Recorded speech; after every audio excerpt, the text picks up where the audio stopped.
খুশির দিন, আনন্দের দিন যে 2024 সালের জুলাই বিপ্লবে আমরা অনেক ত্যাগের ফসল আজকে এই 5ই আগস্টে যে স্বৈরাচারী সরকারের ফ্যাসিবাদী সরকারের যে পতন হয়েছে, বাংলাদেশের আপামর জনসাধারণের 5ই আগস্টের স্মৃতিটা আমার চোখের ভাসে ভেসে উঠছে।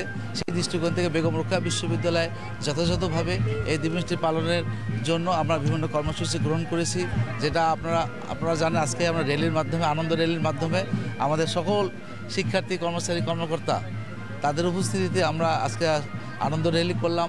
এখন আমাদের খেলাধুলা আছে, সকল ছেলে মেয়েদের, সেটা শিক্ষক হোক, কর্মচারী, কর্মকর্তা হোক, সকলের জন্য আলাদা ইভেন্ট আছে আমাদের।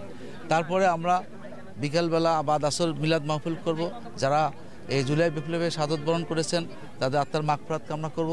যারা এখনও আহত অবস্থায় আছেন তাদের আশুরোগমতি কামনা করব এবং দোয়া খায়ের করব। তারপরে আমাদের আলোকসজ্জা গত রাত থেকে আমাদের শুরু হয়ে গেছে।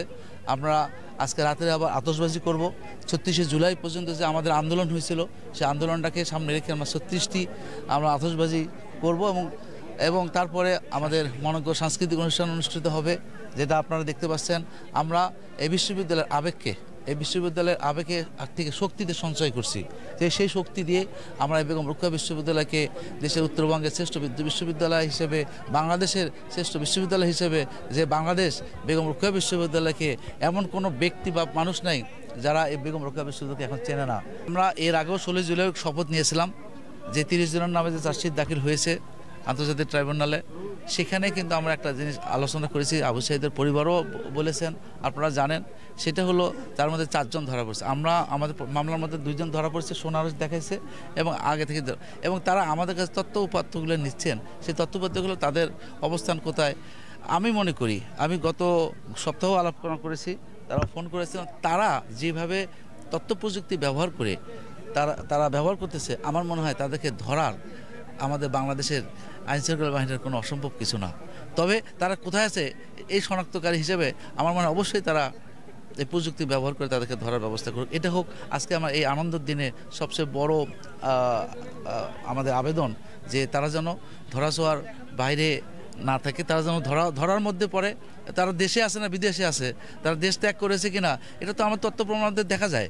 আমাদের এয়ারপোর্টে যান বিভিন্ন এতে যেভাবে দেখা যায়, সুতরাং এটা জাতির কাছে যদি এটা তারা প্রকাশ করে যে তারা দেশের মধ্যে আছে না বিদেশে চলে গেছে, এটাও তো তারা জাতি একটু হলেও আশ্বস্ত করে যে এই তথ্য প্রমাণ তারা দেশের বাইরে গেছে। তো সুতরাং এটা আমার আইনশৃঙ্খলা বাহিনীকেই শনাক্ত করে বলতে হবে যে তারা আমাদের দেশে নাই বা দেশে আছে। দেশে থাকলে তাদের তথ্য প্রযুক্তি কোনো মানুষই এটা তাদের খুঁজে বের করা এখন অসম্ভব কিছু না। আমার মনে করি আজকের এই আনন্দের মধ্যে আমরা এটাও একটা দাবি আমাদের আবু সাঈদের পরিবারের পক্ষ থেকে, তারা সবসময় বলতেছে কেন এখন ধরা হচ্ছে না, ধরা হলেও অ্যাটলিস্ট তাদের পরিবারটা তাদের ছেলেকে খুঁজে পাবে না, অ্যাটলিস্ট তাদের ছেলেকে যারা হত্যাকারী তাদেরকে ধরতে পারে, অ্যাটলিস্ট তাদের মধ্যে একটা আনন্দের কিছু হলেও আভাস পাবে। এই আনন্দের দিনগুলোতে তারা সবসময় আবু সাঈদকে নিয়ে কান্না কাটে। এই কান্না কিন্তু তার কোনো আবেগের কান্না, এই কান্না কিন্তু আসলে রিয়েলি তাদের বুকটা ফেটে যাচ্ছে। এই ফাটাটা আমাদেরও ফাটতেছে, কিন্তু আমরা তো যেটা বক্তব্য দিচ্ছি সেই বক্তব্যটা একটাই, যে তারা দেশে আছে বা দেশের বাইরে আছে, জাতির কাছে এটা শনাক্ত করুক, এবং দেশে থাকে কেন তার আইনের আশ্রয়ের মাধ্যমে তাদেরকে গ্রেপ্তার করা হচ্ছে না, সেটাও জাতি জানতে চায়।